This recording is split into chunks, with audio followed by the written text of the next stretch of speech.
Ladies and gentlemen, boys and girls, welcome back to Entertainment Banter. My name is Joel. And I'm Matt. And this week, we are not going to change our intro into singing. We almost did. Why are you rubbing your nipples? It's my chest, my pecs. They say if your palm itches, you're going to come into a lot of money. What does it mean when your pecs itches? You're growing boobies? Like you're gonna get a surgery in the future? Or? What do you I don't know. I don't know. Maybe I'm mutating. You know, maybe I'm mutating into some superhero. Gross. Yeah. Gross. Into Are what? you eating Into right what? now? Yeah, I was waiting for you to ask what I was eating. There's actually candy corn from Halloween. Well, that's pretty gross because they never go bad. Oh, no, that was Peeps. It was Peeps. Sorry, they didn't make Peeps for like a year. So if you're eating a Peep from last Halloween, we'll know because they didn't make them for this Halloween or Christmas. I don't think. Well, I mean, those kind of candies, like this candy corn, I feel like as soon as like Halloween's over, if you notice candy corn doesn't go on sale, they just pack it up and they go, don't open until next Christmas or next Halloween. Right. Yeah, I mean, I'm not gonna lie. I've eaten my fair share of old candy from years back. I had some candy corn left over, so whatever. Yeah, whatever. All so, right. Joe, what is today's topic, my friend? What are we talking about I think that was a good segue because I think candy corn is the little piece of Halloween that everyone neglects, right? You don't like candy corn. Everyone's looking for those solid candy bars, the whole ones that don't exist. You get the candy corn. It's your candy bowl filler. You just put it out there and people eat it, but not really. But it's like decoration, so it's like the little guy out there. But what else? It reminds me a little bit of background actors or extras in movies or TVs. Yeah. Like you're all about it. You're not thought about it all. You're literally what I was told when I put in extra. We are glorified props that eat. Yeah, you are. Well, let's talk about the central casting extras of the world. What's going on? Central casting, not the only ones. I know, I'm joking. Like, so here's the thing. Like, so you want to be a big movie star. You want to be big. You got off the bus and you dropped off in Hollywood because that's where all movie stars are discovered, right? Oh, where absolutely. the Walk of Fame is. Walk of Fame. You know what I mean? You get right off the Walk of Fame, and there's buses that drop you off, and then there's Spider-Man in a brown standing costume. by saying, "You come with me." Absolutely, I'm gonna make you a star. They're just waiting for you. They're just waiting for you. Like the buses drop you off. Absolutely. In the Hollywood Walk of Fame, and you become famous overnight. Right. But that's what people think. They come out here, they think they're gonna make it big. So the first thought is, in all honesty, it's like Burbank, right? People just go to Burbank and Glendale. Don't tell people the secrets. Don't tell people the secrets. No, I'm just saying. It's not a secret. I'm just saying it's like I think I mentioned it before. It's like funny when you're driving through Burbank or Glendale, you could just like you can feel the dreams dying as you're driving by. I honestly feel like Burbank's a nicer LA. Like it's just nice. It's LA County still, but it's over the mountains, so it's just nicer over there. I liked living in Burbank. I thought it was kind of a nice little area. I did like living in Burbank too. The Burr. Yeah. Dude, Bob's Big Boy's right there. I know. The original. You got an IKEA right next to the mall. Oh my God, it's so much bigger now. There's a Tesla. There's a Tesla dealership next to it now. Cool. Anyways, if you come into LA or Hollywood and you don't get discovered, the next thought, what a lot of people tell you too as well, is you either take acting classes or that's true. Yeah. Alongside that, you become a waiter. No, you at a bar, bartending. At a bar, bartending. No, what you do is you join these casting agencies that are looking for background actors. There's a need for background actors. Now that's one way to start getting your SAG card or SAG-AFTRA card. That is one thing you need to be an actor successfully. You need that union card to get those gigs because they pay better. When I was an extra and I was trying to go that route a little bit just to fool around it, they paid me a day rate as an extra, non-union. It was $8 an hour times 8. So it was $64 for my day rate. Yeah. To be on set. And when but it was all the day, food. It's all day. Yeah, it's all day. So if you're struggling to find an apartment for like $3,000 and you're trying to make ends meet, this is in 2000. This is like 2000. This is like I know. 2008. But it doesn't matter. I doubt it's gone up that much. It's like, But so I'm just saying, like, but here's $64 or $68, whatever you said, like, right. to waiting for all day. You know what I mean? Like, You really are. Your average. You have to work full time somewhere. Well, your average is 12-hour days, and you do get overtime, and you do get fed the entire day. So you got to think of that. And you get a lot of downtime, lots of downtime. Nowadays is better. When I was there, iPhones weren't out, and you also get bumps too. If they make you get a wardrobe, they have you bring your car. If they make you put tattoos on you, because I did an episode of 90210. It was a 17-hour day, and they wanted my car for a street race scene. So I had to drive it on set. So they gave me a gas bump. They gave me a car bump. They put me in a costume because they only told me to bring my car. So I got a costume bump. And then I eventually got tattoos on me because they wanted me to look like a badass. I'm in the scene for 2 seconds. How many tattoos did you get? I got one of them. I got on your face. No, I got it on my forearm, and it was praying hands. It was really funny. That's funny. It was on me for a while. People were like, "What is that?" I'm like, "Don't worry about it." But we were there for so long, and of course, extras, background actors are the last personnel. The dog that the director brought knows more than you on the set. You're the last to know what's going on. So, when lunch is coming, you find out when lunch is 2 minutes into lunch. You're like, "Oh yeah, lunch is happening." It's like you're the pieces of crap. You're just literally there to stand here and fill up space on the screen. What the director wants. Right. You're literally a prop that eat. It's literally what you are. And I remember on that 17-hour shoot in Long Beach that people started leaving because they're like, I don't want to be here this long. And they had lives. They didn't know it was going to be this long. They committed to it. So I bet you a lot of cuts were done in in the cutting room. Because like, these people, we can't use that scene because they weren't there again. And I'm sure it fucked them up a lot. But I stayed, and they were very proud of me. So I got my first SAG or my AFTRA voucher. This is for SAG and AFTRA merged. But anyways, long story short, for being I got an AFTRA. I was union. I was paid union that day. So that's what happens. You get a voucher of it. If you get pulled in and you get 3 of those vouchers, you can just join the union. And AFTRA was way easier to join back then.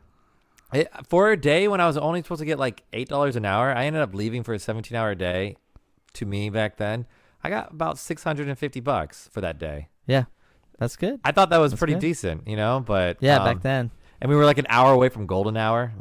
Your day rate, your day rate at an hour rate. But I'm the lowest paid, so $64 an hour is not much compared to like the union stagehands are probably gonna make $500 a day or $500 an hour.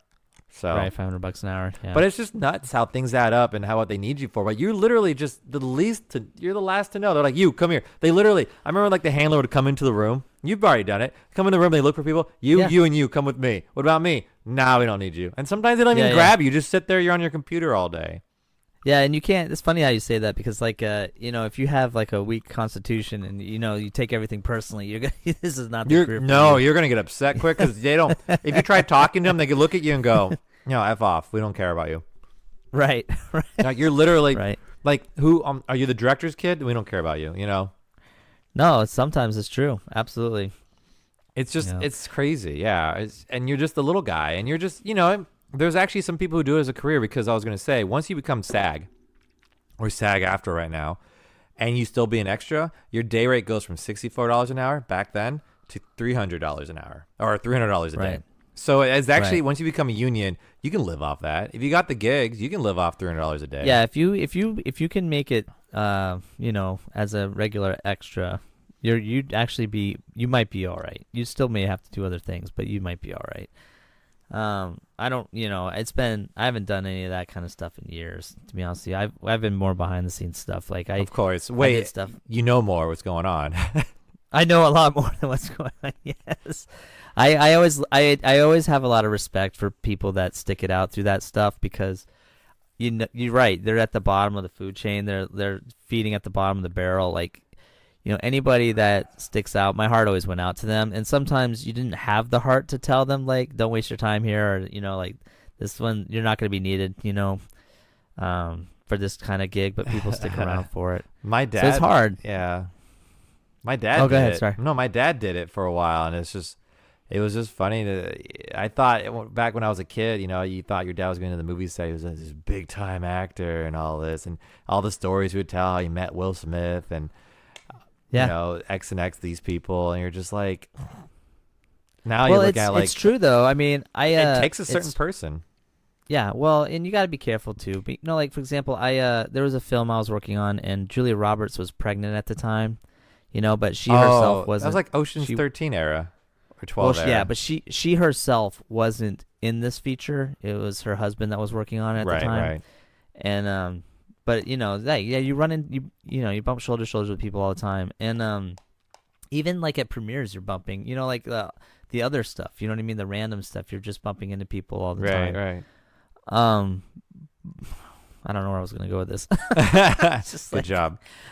Well, no, I mean, because you did more on scene stuff, whereas I did a lot of behind the scenes stuff. Well, I did behind the scenes stuff for worlds. film too. I did too, but right. For being on screen for an extra, it's funny because as you're sitting there, I'm not a starstruck person. I'm not. I don't. You're a normal person. Right. I was there on a episode of Hawthorne.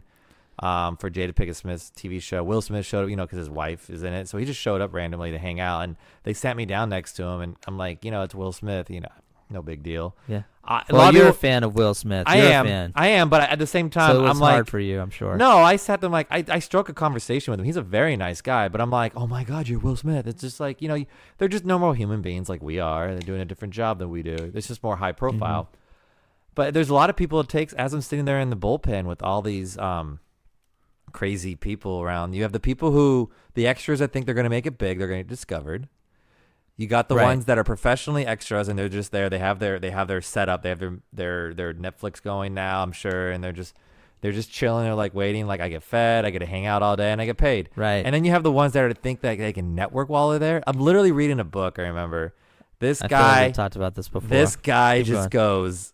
This guy literally goes. Here's this girl talking on the phone, talking about she's getting headshots and everything, and that she's writing something, and the guy's like, "Oh my God, I'm a director," and I'm just thinking in my head, "No, you're not," and "No, you're not. Neither of you are.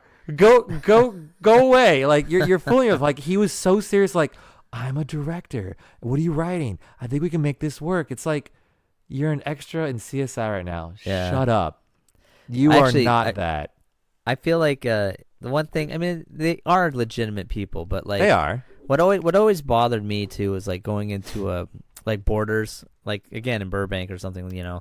And you purposely see people trying to show that they're screenwriters, like like they're sitting in a cafe at Borders, drinking their coffee, and they're just sitting there typing away, and like there's like 6 of them, and they're all separated. You know what I mean? They're all separated. I've seen that, but they're all writers. You know what I mean? They're all sitting there writing. And I try not to like roll my eyes too much about that because you know where I do my writing in my room, in my office at home. You know what I mean? Oh, like that's you don't go to a coffee shop. I don't go to Starbucks. I don't go to a coffee shop. You don't need the atmosphere to give you ideas. Yeah. You don't need that. I don't need to do that. No. I don't bring my portable record player. You don't enlarge like your font so people can read over your shoulder. Grab my big headphones and plug it in while I'm writing my screenplays. God.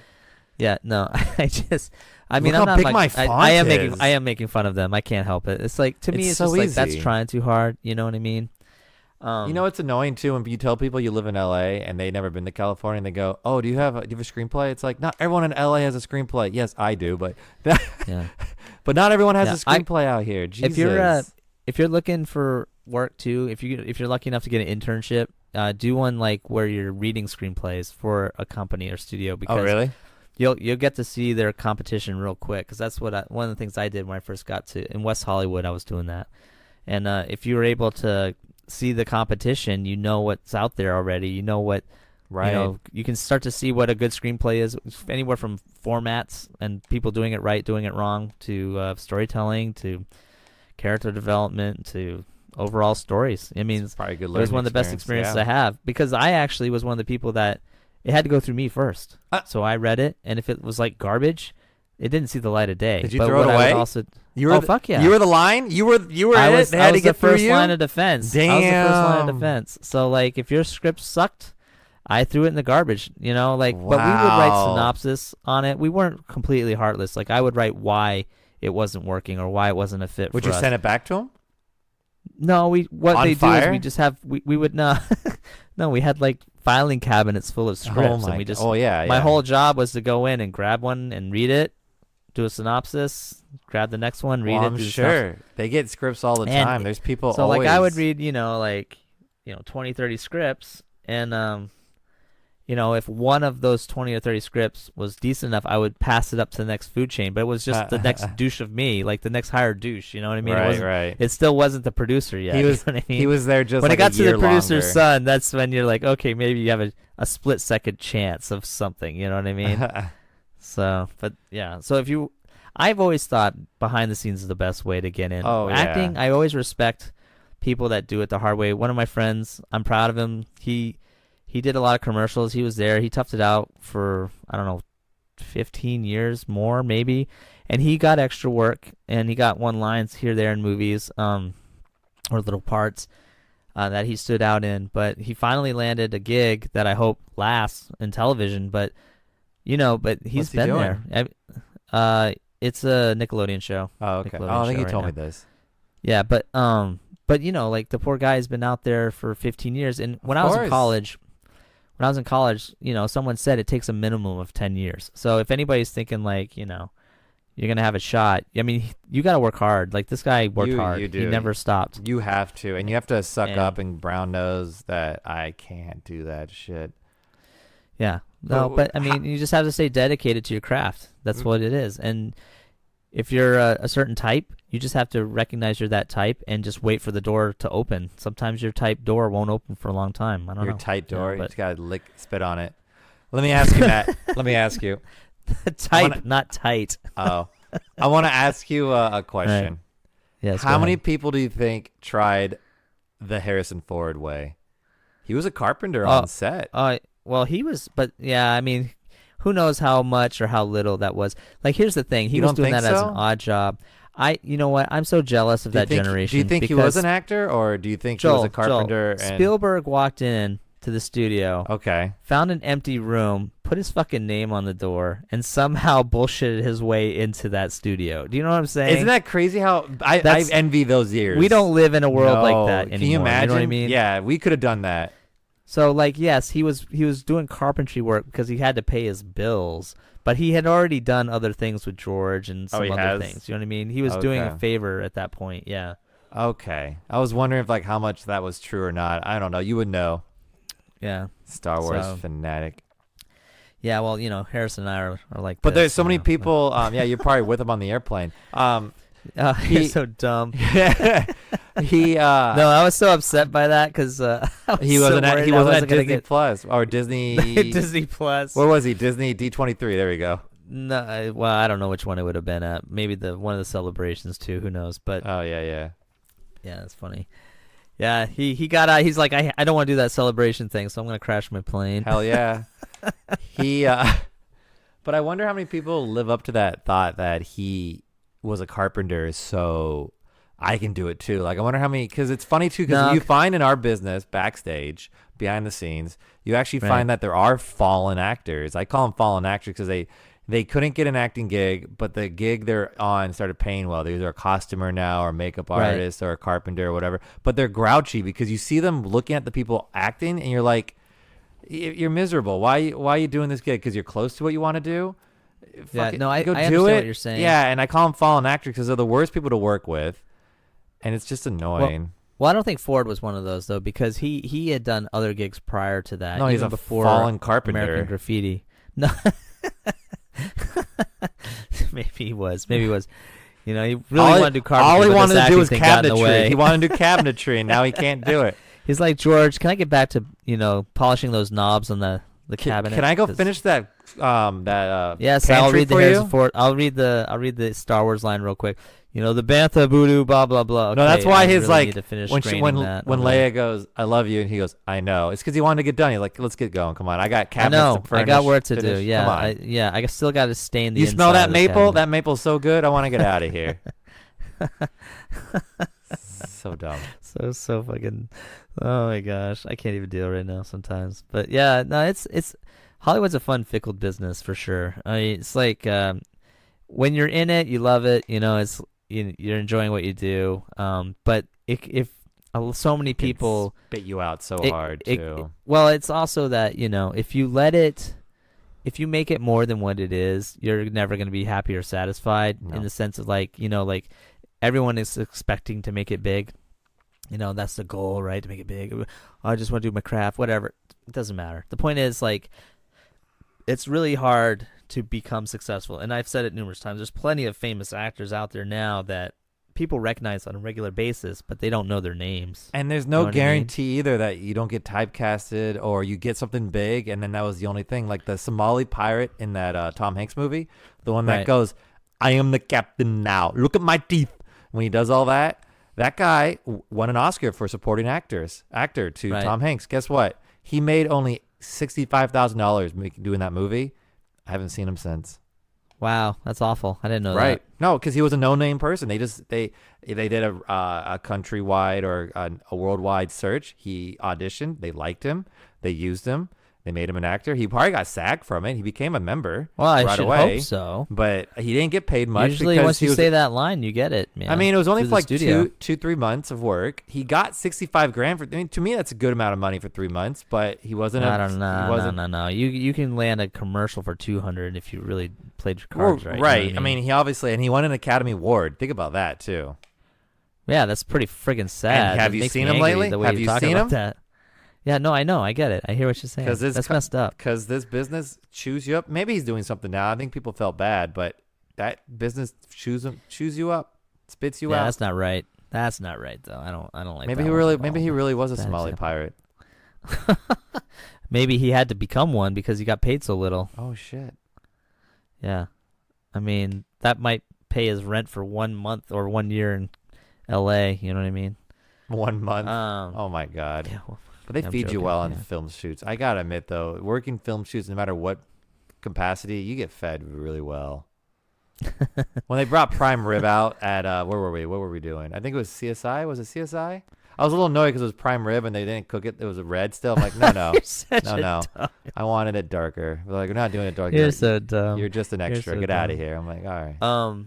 I love it when they bring out great food and then you don't have time to eat it because you're too busy working. Like, they bring it out. Oh, they bring it all out the spread and like you don't have time to get it because you have so much shit to do. And this is behind the scenes stuff. You know what I mean? Oh, like, even with your union breaks, you know what I mean? Like, yeah, you don't really get to enjoy it that much. You sit down really fast and woof it down, if anything. We were doing American Idol, and I remember I was actually backstage. I was in our theater, and I was doing something. Like, they're like, it's lunch, except for you four, like the rigger, the flyman, and this guy. You guys got to do something. I'm like, whoa. There's good food out there. I'm like, come on, guys, we got to hurry. We got to hurry. You got your pay. You got your pay. I got screwed. We got meal penalties, but there's slim pay. People, dude. It's like animals grazing, and it's awful. Well, they're starving actors, literally. Like they're really probably stuffing their pockets with that shit for later. You know what I mean? I did that. I always bring an empty container of, and then you spill it. Oh my god. When we were thinking of craft services, since we're moving on to that, when I was working Disneyland, right, we were doing the holiday film shoot, and they would give us free passes to charge it to the film shoot, so we go to the cafe at Disneyland. And get whatever we want. I remember my boss was like, I mean, you know him, Gerner. He was like, all right, do not take advantage of this. Do not bring your backpack and fill up your backpack. Just take whatever you can carry. So we'd just be carrying loads of it every time we went there. But we do 2-3 trips, and I'd fill up I was eating off that food for weeks. That's so funny. You saw the bill too, because the bill was ongoing, and they would scan it out, and like you just saw it goes, God, it's at $6,000, guys. Think we get to $10,000 later today? You think we can get it there? Oh my gosh, that's ridiculous. How many were you on that crew? Because there's no way it was $6,000 worth of shit. 10 of us. There's 10 of us. Oh my gosh. Yeah. $1,000 a person. Well, it was going on for the week. It was going on for the week. I know, but still, it's not. $1,000 a person. But it was also the camera crews and everything. We were just our crew was just 10. It was everybody adding out to it. It was pretty funny. Yeah, that's funny. But we were getting the good stuff. Like you saw the boar's head meat. You're like, I'm going for it. I'm getting it. Right. It's like our time. So the naked juices are like, you never usually buy it on lunch break. You're like, oh, it's $5 a bottle. Maybe sometimes you'll buy it. Now it's like, I'm going to buy 6. That's funny. So what? All right. So working on all kinds of stuff that we've worked on, what would you say if you have to internally admit you were starstruck and you tried to handle it well, what I have 2 examples. The first time you see a star, you generally are starstruck. A little bit, because you're confused. You're confused if that person's there. You've only seen him on the screen, and you see him in person. I wasn't really starstruck. It was kind of confusing seeing him. Johnny Depp was doing a movie in our theater, right? And he walked in. Yeah. And I saw him, and my first thought was, and he was standing, and then he stood by stage right wing to go on stage for his cue.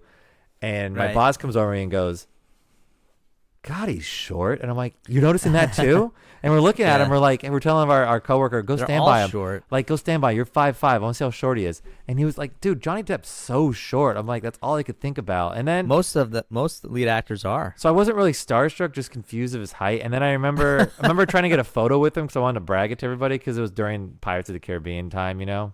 Right. And I remember I got a hold of him like, hey, Mr. Johnny Depp. I was like, that came out weird. And he's like, is that really how you said it? Yes. I didn't know. I kept practicing. I'm like, call him Johnny. Call him Mr. Depp. Mr. Depp. I'm like, hey, Mr. Johnny. Oh my God. And he's like, and he did his little thing like how he does. And then he came over to me and he's the like, pirate stance. Yeah, he did that weird. Yeah, and he talked to me kind of weird. And he gave me, like, he put his arm around my shoulder and he was going to take a photo with me. His handler right off the bat grabbed him and says, you can't take a picture with him in costume, and walked off with him. I'm like, costume? Meaning him or you? Him. And I'm like, oh, that's awful. He's wearing a coat jacket. That's costume? I'd understand if he was actually in Jack Sparrow. Yeah. But people were saying that maybe he didn't want the photo anyway, and it was just his polite way of letting his way of playing out. Yeah. So whatever. Well, that's all right. Yeah. So like I was gonna ask you like, so the first like time you were starstruck, like meaning the first time you ever saw a star, and then after that, like the one time that you've seen stars by now numerous times, but this star particularly, like, ooh, you're excited about, you know? I don't know. Always wanted to meet them. No, I don't. I think you never saw like somebody that you're like, oh, dude, I can't believe it. We had and Lewis. Played it. You still played it cool. No, but you inside the little kid and you was all excited. We had Lewis Black in our theater, and my boss said, if you want to come in early and get made fun of, go hang out in the green room. He's in there. And it's like, I thought about doing it. I'm like, no, I'm not going to do it. Because it was like right away when I started working in the business, I was taught right away not to disturb them. But my dad was the opposite. My dad was the opposite. But the only person I really was kind of starstruck who I met, there's two people. First was Matt Groening. I was 10 when I met him. And I got his autograph. Like, he signed my shirt. Right, it was you amazing. said that in our pods before. Yeah, and then it was Stan Lee was the other one. I shook his hand. That's cool. I was actually like, wow, cool. like, you're Stan Lee. Like, you are the man. Yeah, seriously. So yeah, that's cool. What about you? That's cool. Well, I mean, like, the first time I saw a movie star in person and got starstruck but didn't talk to them was Julia. That was like one of the first real gigs. Julia? And she wasn't even Julia Roberts. Okay. Yeah, and like she wasn't somebody, like, she wasn't working on that film. Right. She was there. And like, you know, so like I left her alone, obviously, but I mean, you know, she's like sitting like on the beach 5 feet away from me, so it was like, that was kind of like surreal to see. But then later in life, just like, you know, a little kid in me, it was definitely meeting Mark Hamill and Carrie Fisher. I thought that was by far one of the coolest things, and talking to them, as well as Anthony Daniels. Honestly, talking to all three of them was just probably one of the funnest things I've ever done. So that was pretty cool. Because they're people, and if their personality's like yours, you're gonna click, and it's kind of cool. Like, well, that's it. You just never know, because they always warn you about don't meet your heroes, but they were so. I think because the situation in which they were in, we were all feeling the same way, so it kind of worked out. You know what I mean? This, you know. None of us really wanted to be there. So it worked out. That's funny. The conversation, right? Tyra Banks is ginormous, by the way. Is she? When I did a Miley Cyrus thing, her 16 concert, I was blown away by Miley Cyrus. I'm not Miley Cyrus. I was blown away by Tyra Banks. That, you want to talk about size comparison? I mean, I was like, damn, she is tall. Like, I was blown away how tall she was. That's funny. I was gonna say Mark Hamill, by the way. I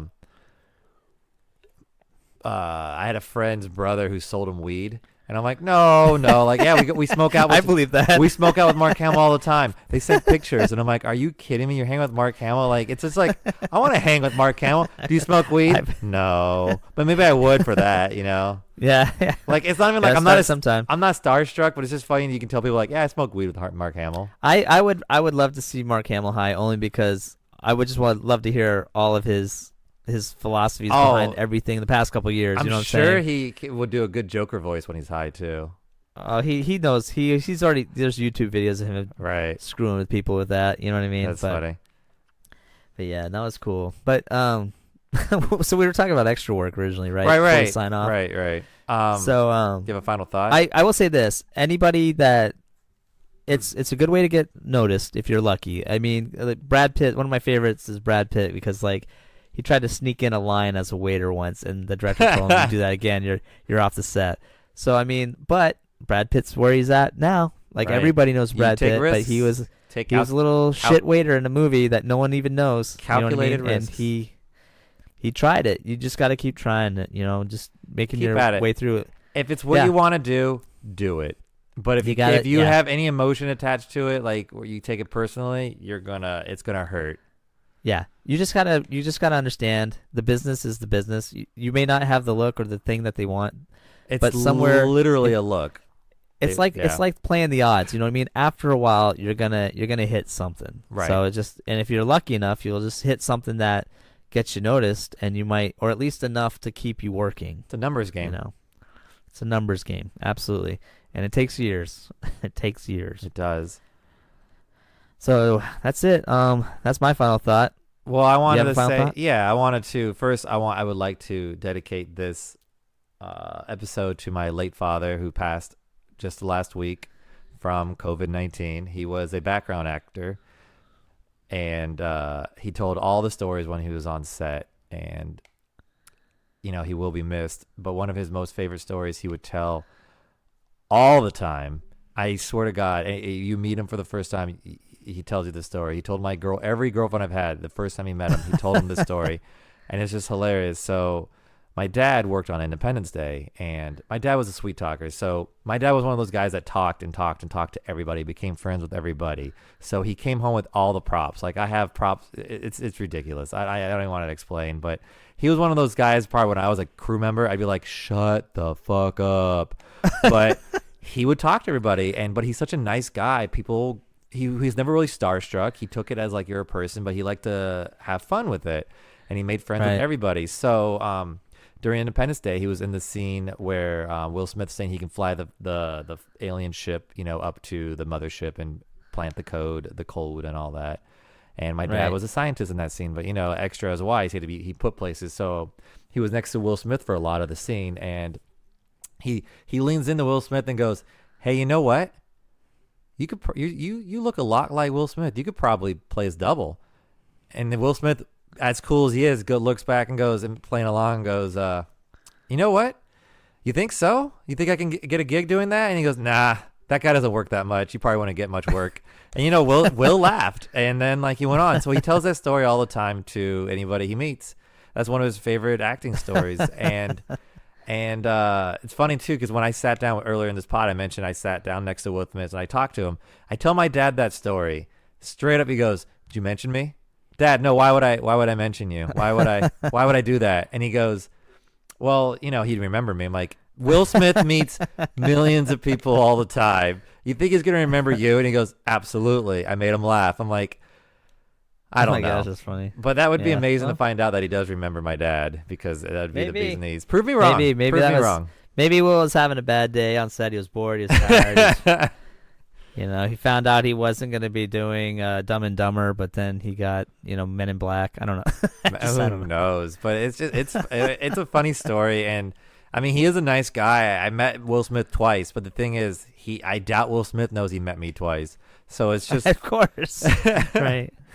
But did you make him laugh, Joel? That's the thing. Did you make him laugh? no, probably not. Hey, do you know my father? Oh yeah, you look like Tony Kopczynski's son.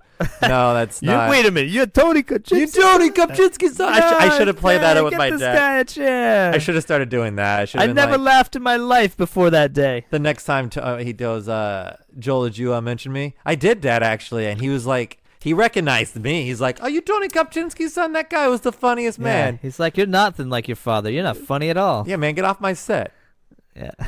No, so I'd like to dedicate this to him because, he was a good father and he was an actor. And now, as we're talking, he was in some Eddie Murphy movie, Matt, and I don't know which one. Oh, okay. Well, there's a lot of Eddie Murphy films. We'll have to go check 90s. it out. It was a 90s one, of course. So I think it was That's either still a lot of 90s. It was either Nutty Professor or or Dr. Doolittle. It was one of those. Okay. So, it wasn't like what it was, Beverly Hills Cop 3 or something. No, but it was in a scene. I guess it was a banquet scene because we talked about this, how sometimes actors are assholes and they don't look at me for the scene.